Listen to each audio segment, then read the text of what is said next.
Jajaran pemerintah Provinsi Sumsel melaksanakan sholat Idul Fitri bersama di Masjid Agung Palembang, Jumat 17 Juli 2015. Hadir dalam sholat Id ini, Gubernur Sumsel Alex Nurdin, PLT Wali Kota Palembang Harnojoyo, dan Sekda Sumsel Mukti Sulaiman.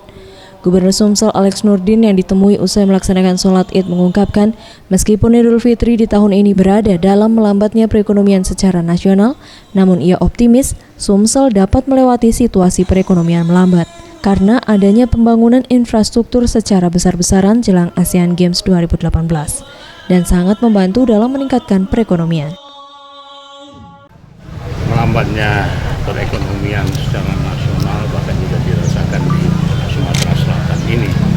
Tapi insya Allah dengan pembangunan infrastruktur besar-besaran dengan alasan adanya ASEAN Games itu akan sedikit banyak memberikan peningkatan perekonomian. Ia juga menghimbau kepada masyarakat agar hidup prihatin dan menyambut Idul Fitri dengan sukacita.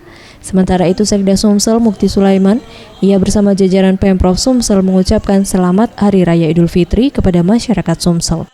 Saya atas nama pribadi dan atas nama pemerintah Selatan mengucapkan selamat Idul Fitri 443 Hijriah. Mudah-mudahan amal ibadah kita selama bulan Nira Larasayu, Farel Satria, Sriwijaya TV.